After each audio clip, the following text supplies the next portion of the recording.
Hello everyone, आज आपण बनवतोय हळदीची भाजी। तर ओल्या हळदीचे जे हळकुंड असतात त्याची भाजी बनवणार आहोत आपण। तर बघू शकताय तुम्ही किती छान अशी भाजी बनली आहे।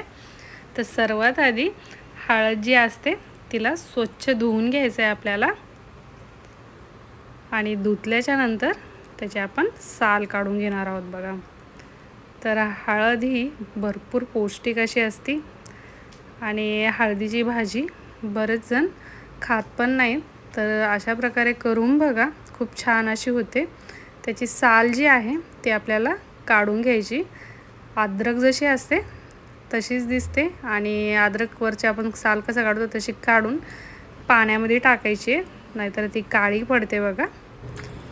तर पाण्यामध्ये टाकली। आता याला किसून घेणार आहोत आपण, आणि थोडीशी हळद जरी घेतली तर त्याची भरपूर भाजी होती प्रमाणात।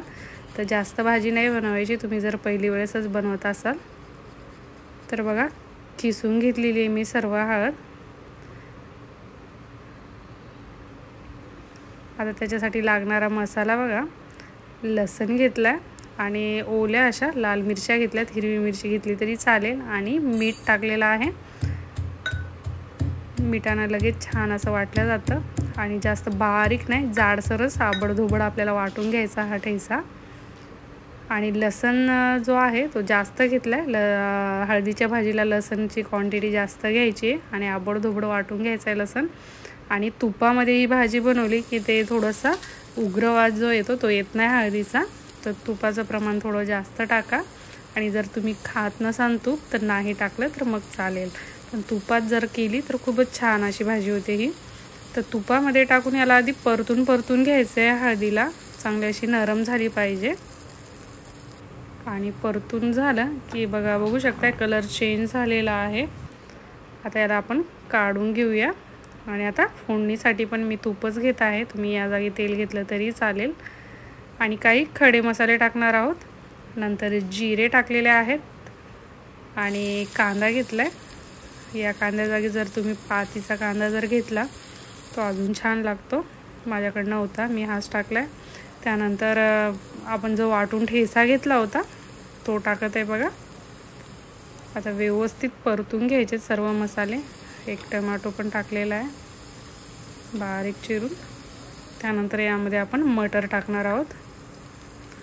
तर मटर थोडेसे नरम व्हायला पाहिजे, तेलामध्ये परतून घ्यायचे। आणि त्यानंतर हळद टाकून घेऊया।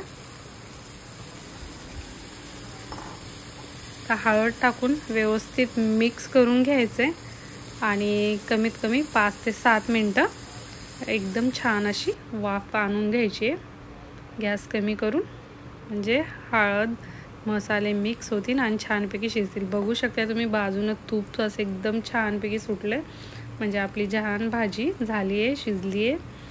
तर रेडी झाली बघा आपली भाजी। मग लास्टला आपण कोथिंबीर टाकून घ्यायची आणि हलवून घ्यायचं। तर नक्कीच करून बघा, आणि तुम्ही पण हळदीची भाजी करतात का हे पण सांगा कमेंटमध्ये। आणि रेसिपी जर आवडली तर लाईक करा, शेअर करा, सबस्क्राईब करा। ही भाजी 2 ते 3 दिवस चांगलीच राहते।